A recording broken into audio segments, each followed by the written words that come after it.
ငယ်ချင်းတို့ရေဒီနေ့ကတော့ဝတ်တာပိန်းနေသည့်စုဖို့ချက်လေးချက်စားပြလို့ပါ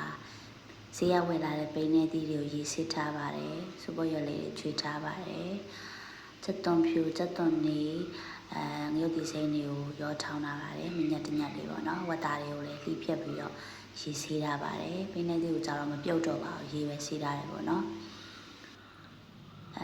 စီအိုးပို့လာပြီဆိုလို့ရှိရင်စောစောနာတော့ထောင်းလာတဲ့ချက်သွန်ဖြူနေငရုတ်ဒီစိမ်း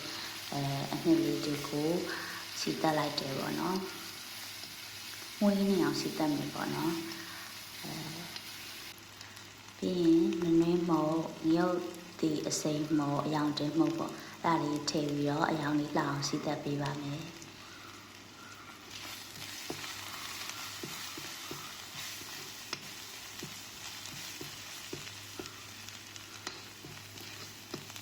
နည်းမှွေပြီးတော့မွေးလောင်စီတက်ပြီးရင်တော့ပေါ့နော်ဟောတာလေးနဲ့လုံးပေးပါမယ်နော်ငပိစိမ်းစားငပိလေးလည်းထည့်ပေးပါမယ်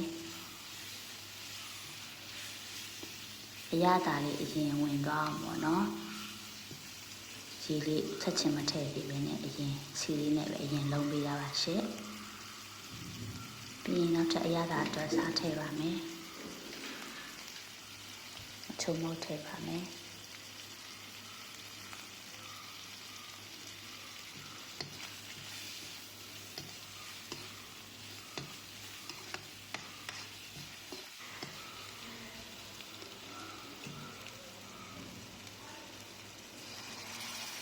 ဝေးလာပြီဆိုရင်တော့ရေလေးနည်းနည်းထည့်ပြီးတော့ဝတ်သားလေးကိုနည်းနည်းနူးအောင်တရားပါမယ်နော်တို့ကတော့ဝတ်သားပိန်းနေသည့်ချက်ရင်တော့သုံးထပ်သားလေးကိုပို့ကြိုက်ပါတယ်စီတုံးလေးအဲ့လိုအခောက်တုံးလေးပါတယ်လို့တက်တော့ပို့ကြိုက်ပါတယ်ရှင်ရေထည့်ပြီးလို့ဝတ်သားလေးနဲ့နူးလာပြီဆိုလို့ရှိရင်ရေဆေးရတဲ့ပိန်းနေသည့်ကိုထည့်ပြီးရောမှွေပြီးတော့ချက်လိုက်ပါမယ်နော်ငယ်ငယ်လုံးလေးလိုက်ပါမယ်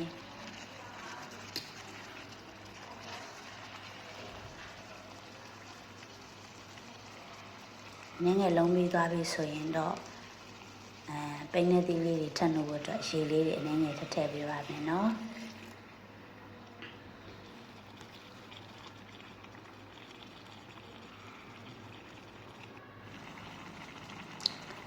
ဒီလိုနဲ့တဖြည်းဖြည်းနဲ့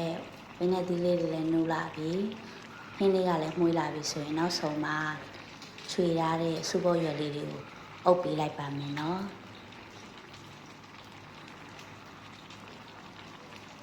ဒါဆိုရင်တော့အရန်ကိုမှုေးကြိုင်ပြီးအရသာရှိထမင်းမိန်စီတဲ့ဝတ်တာပိန်းနေသည့်စူပုတ်ချက်လေးရပါပြီရှင်ငယ်ချင်းတို့လည်းလှူစားကြကြပါတတာ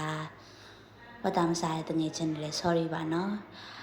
ဒိုရာကတော့စူပုတ်ရွက်တွေကအရန်များနေတဲ့အတွက်ဝတ်တာပိန်းနေသည့်စူပုတ်ချက်ပြီးတဲ့အချိန်မှာကြက်အုပ်လေးနဲ့စူပုတ်လေးနဲ့ကြက်အုပ်စူပုတ်ကြော်လေးပါထပ်ကြော်စားလိုက်ပါလို့ရှင်ကြက်အုပ်လေးကိုစူပုတ်ရွက်လေးတွေခောက်ပြီးမှကြော်လို့ရတယ်လို့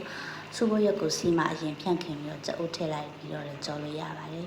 ကိုနှစ်သက်တယ်လို့ကြော်လို့ရပါတယ်ရှင်အားလုံးပဲထမင်းစားမိကြပါစေနော်ငယ်ချင်းတို့ရေတတာ